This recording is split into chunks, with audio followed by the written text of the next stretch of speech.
Dear students, हम NCERT questions की बात कर रहे हैं रिप्रोडक्टिव हेल्थ चैप्टर के।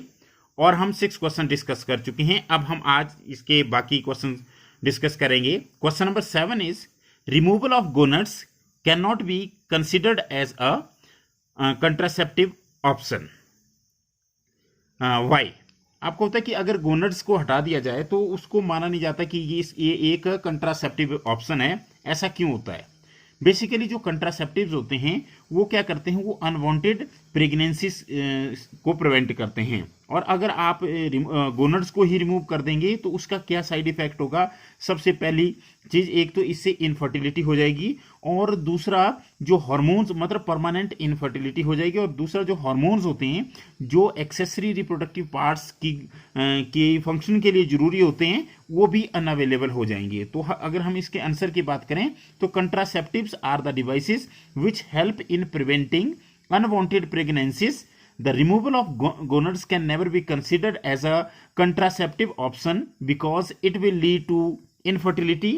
The hormones which are crucial for normal function of the accessory reproductive parts will become unavailable. तो जैसे मैंने बताया कि इससे एक तो परमानेंट इनफर्टिलिटी आ जाएगी, और साथ में हमारे पास क्या होगा, जो एक्सेसरी रिप्रोडक्टिव पार्ट्स की फंक्शनिंग के लिए जो हार्मोन जरूरी होते हैं वो भी अनअवेलेबल हो जाएंगे, वो भी नहीं बनेंगे बॉडी के अंदर। तो इस तरह से अब हम चलते हैं क्वेश्चन नंबर 8 की। The question number 8 is amniocentesis, that is amniocentesis for sex determination is banned in our country.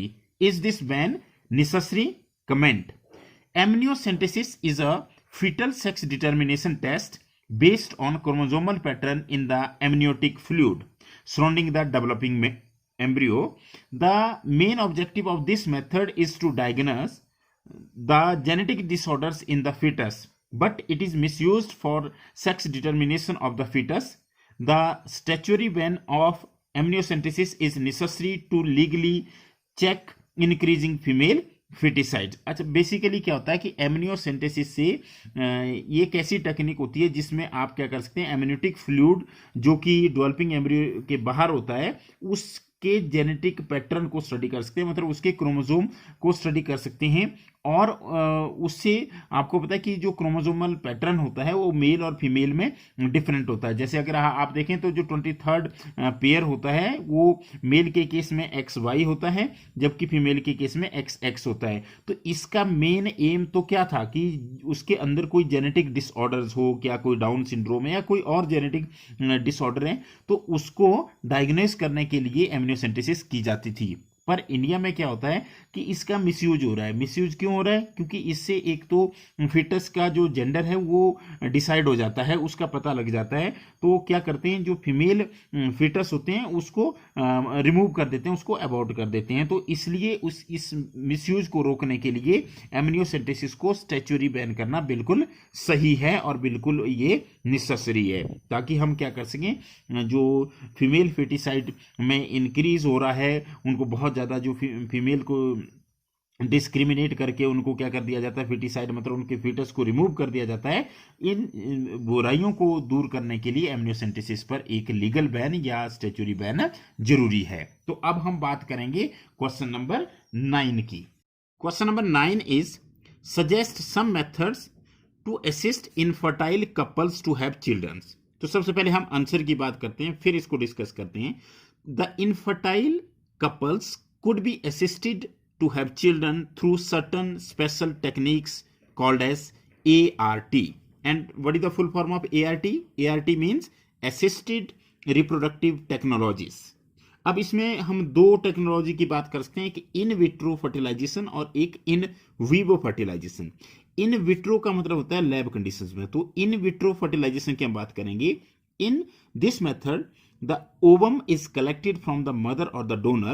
Similarly, the sperm is collected from the father or the donor, and they are induced to form zygote under stimulated conditions in the lab. Then the zygote or the embryo is transferred to the body of the female for complete development, and it is of two types. The first type is ZIFT, that is zygote intrafallopian transfer. And in this case, the zygote or the early embryo up to 8 blastomers is transferred to the fallopian tube. Now the second in vitro fertilization technique is that is IUT. IUT means intrauterine transfer. In this case, the embryo with more than 8 blastomers is transferred into the uterus. अब हम बात करते हैं in vivo fertilisation की। तो in vivo fertilisation एक किस्म की सरोगेसी होती है। The embryo is formed in fertile female then transferred to the body of the infertile female who cannot conceive. अब इसके अलावा हम और टेक्नोलॉजी की बात करेंगे, जैसे एक टेक्नोलॉजी होती है gift. No what is gift? Gamete intrafallopian transfer. अब ये किस केस में है? इस केस में क्या होता है? The transfer of an ovum collected from the donor into the fallopian tube. क्योंकि गिफ्ट जो है वो फीमेल के केस में होगा, क्योंकि यहाँ पे फेलोपियन ट्यूब की बात कर रहे हैं। तो यहाँ पे ओवम कलेक्ट करेंगे, तो किससे ओवम कलेक्ट करेंगे? जिसकी बॉडी के अंदर ओवम बनता है। और हो सकता है कि वो फीमेल ऐसी हो कि उसकी बॉडी के अंदर ओवम नहीं बनता हो, लेकिन बाकी सारी कंडीशंस है। मतलब that is the female having all conditions that provide suitable environment for the fertilisation and further development but unable to produce ovum. In that case the ovum is collected from the donor. अब दूसरी technique which is called as ICSI। And what is ICSI? It is intracytoplasmic injection. तो इसमें क्या करते हैं? ये एक specialised procedure होता है जहां पर एम्ब्रियो बनाया जाता है लेबोरेटरी में। और कैसे? जिसमें स्पर्म जो है डायरेक्टली इंजेक्ट कर दिया जाता है ओवम के अंदर। तो उसको बोलते हैं ICSI। अब इसके अलावा क्या होता है? Artificial insemination and IUI। Know what is artificial insemination?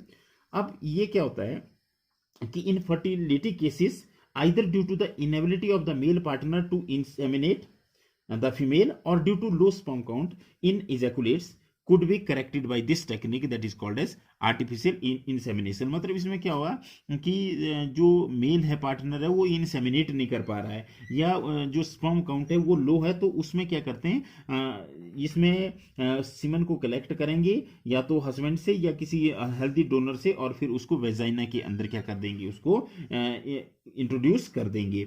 अगर वेजाइना के अंदर इंट्रोड्यूस करेंगे then it is called artificial insemination, और अगर उसको यूट्रस के अंदर कर देंगे then it is called as IUI, that is called as intrauterine insemination. तो इस तरह से जो मेथड है हमारे पास वो एक इन विट्रो फर्टिलाइजेशन थी, जिसमें हमने क्या किया? डोनर से ओवम कलेक्ट किया या स्पर्म कलेक्ट किया, फिर उनको एक लैब कंडीशंस में जाइगोट बनाया, और फिर उस जाइगोट को 8 सेल से पहले अगर आप ट्रांसफर कर सकते हैं या 8 सेल तक ट्रांसफर करते हैं तो उसको करेंगे फेलोपियन ट्यूब के अंदर, उसको जिप्ट कहते हैं। और अगर 8 सेल से ज्यादा होगा तब उसको यूट्रस के अंदर करेंगे, then it is called as IUT, intrauterine transfer. और इसके अलावा इन विवो में क्या करते हैं कि जाइगोट जो है एक फर्टाइल फीमेल की बॉडी के अंदर बनाया जाता है और उसको फिर ट्रांसफर कर दिया जाता है इनफर्टाइल फीमेल में। और वो जो इनफर्टाइल फीमेल है ऐसा इसलिए करना पड़ता है क्योंकि वो कंसीव नहीं कर सकती। इसके अलावा क्या होता है कि अगर फीमेल की प्रॉब्लम है कि उसकी बॉडी के अंदर ओवम नहीं बन रहा है लेकिन बाकी सारी कंडीशंस अवेलेबल है, तो हम एक टेक्निक करते हैं जिसे कहते हैं गिफ्ट में। और इसका गिफ्ट वैसे भी अच्छा नाम है क्योंकि इसमें ओवम जो वो गिफ्ट के तौर पे दिया जाता है किसी फर्टाइल डोनर के द्वारा। तो यहाँ पे ओव्यूलेशन जिसकी बॉडी के अंदर होती है वहां से ओवम लेंगे और दूसरी फीमेल की बॉडी के अंदर उसको उसकी फैलोपियन ट्यूब के अंदर उसको ट्रांसफर कर देंगे। अब मेल के केस में क्या होता है, कई बार मेल जो होता है वो फीमेल को इंसेमिनेट नहीं कर पाता, तो उसके लिए यहाँ हमारे पास क्या होता है कि जो एक और टेक्निक होती है जिसे कहते हैं इंट्रासाइटोप्लाज्मिक इंजेक्शन। जो इंट्रासाइटोप्लाज्मिक इंजेक्शन होते हैं उसमें क्या करेंगे, लैब में एम्ब्रियो बनाएंगे। क्यों, कैसे कि जो स्पर्म है उसका डायरेक्टली इंजेक्ट कर देंगे ओवम के अंदर। अब क्या है कि मान लिया जाए मेल किसी कारण से फीमेल को इंसेमिनेट नहीं कर पा रहा है, तो उसके लिए हम टेक्निक करेंगे आर्टिफिशियल इंसेमिनेशन। उसमें या तो वेजाइना के अंदर उसको इंट्रोड्यूस कर देंगे, then it is called as artificial insemination, या उसको सीधा यूट्रस के अंदर जो है सीमन को जो है वो इंट्रोड्यूस कर देंगे, then it is called as IUI, that is intrauterine insemination. तो ये था question number 9। Question number 10 is what are the measures one has to take to prevent from contracting sexually transmitted diseases? The following measures must be taken to prevent sexually transmitted diseases transmission. First, always use precautions during sexual coitus. Now the second one is avoid sex with unknown or multiple partners. Third is in case of doubt, go to qualified doctor for early detection and get complete treatment if diagnosed with disease. Avoid blood transfusion from drug abuser or infected person. And the last measure is avoid sharing surgical instruments और injection needles, क्योंकि ये सारे जो कारण हैं इनसे STDs का infection हो सकता है, ट्रांसमिशन हो सकता है। तो इन चीज़ों को क्या करना है, अवॉइड करना है। और in case of doubt you can consult the qualified doctor. अब हम चलते हैं क्वेश्चन नंबर 11 की ओर। What is question number 11? State true and false with explanation. मतलब क्या है कि पहले तो आपको एक चीज बतानी है कि ये स्टेटमेंट ट्रू है या फॉल्स है, और अगर फॉल्स है तो आपको एक्सप्लेनेशन भी देनी है कि क्यों ये फॉल्स है। तो a abortions could happen spontaneously too, तो आपको होता है कि एबॉर्शंस के कई सारे कारण हो सकते हैं, तो इसलिए स्टेटमेंट कैसी है, ये बिल्कुल ठीक है। It is a true statement और correct statement. No the second is infertility is defined as the inability to produce a viable offspring and is always due to abnormalities or defects in the female partner। तो आप कह सकते हैं सबसे पहले तो statement कैसी है, it is a false statement. क्यों फॉल्स स्टेटमेंट है?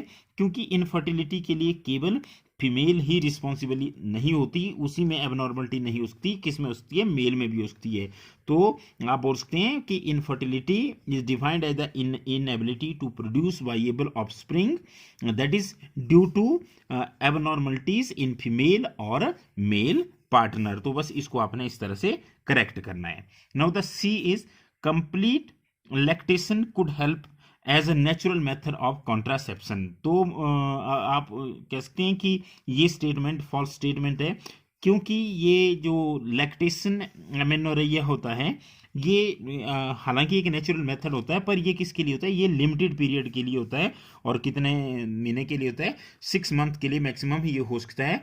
तो you can say that complete lactation और lactation amenorrhea is limited up to 6 months। मतलब it can be used as a contraception method but only up to a certain period of the time, that is maximum 6 months। And the D is creating awareness about sex related aspects is an effective method to improve reproductive health of the people।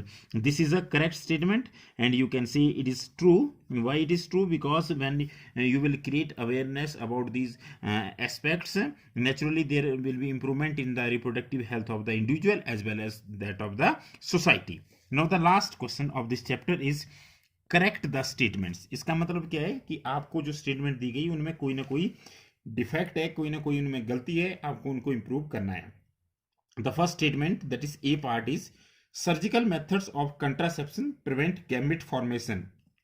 तो आपको पता है कि gamete formation इस case में भी होगी, क्योंकि आपको पता है जैसे ट्यूबेक्टोमी की जाती है फीमेल के केस में, वैसे क्टोमी की जाती है मेल के केस में। तो केवल आप क्या करते हैं कि उनके ट्रांसफर को प्रिवेंट करते हैं, नॉट द फॉर्मेशन। तो आप बोल सकते हैं कि surgical method of contraception prevent gamete transfer, तो नॉट द गैमेट फॉर्मेशन। तो आप इसको इस तरह से करेक्ट कर सकते हैं।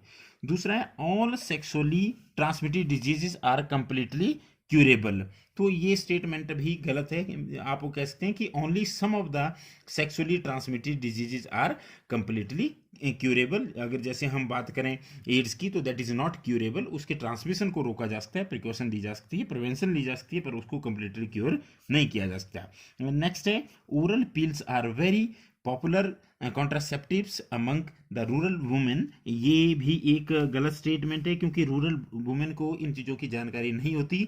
तो ओरल पिल्स जो होती हैं वो ज़्यादा कौन यूज़ करती हैं, अर्बन वुमेन यूज़ करती हैं। तो आप बोलते हैं कि oral pills are very popular contraceptives among the urban women. अब इसके अलावा लास्ट जो इस क्वेश्चन का लास्ट पार्ट है that is D part. In ET means in embryo transfer techniques the embryos are always transferred into the uterus. तो यहाँ पे जो ऑलवेज था तो ये गलत स्टेटमेंट है। क्यों? क्योंकि उनको हम कहाँ पे ट्रांसफर करते हैं, उनको फेलोपियन ट्यूब में भी ट्रांसफर कर सकते हैं। In embryo transfer technique embryos are transferred into the uterus as well as fallopian tube of the female. तो इस तरह से आप इस स्टेटमेंट को करेक्ट कर सकते हैं। तो इस तरह से हमने इस चैप्टर को कंप्लीट कर दिया। इसकी जितनी भी एनसीईआरटी की जो प्रॉब्लम्स थी, एनसीईआरटी के जो क्वेश्चन थे, इनको हम कंप्लीट कर चुके हैं। अब हम नेक्स्ट वीडियो में बात करेंगे जेनेटिक्स की। Thank you very much.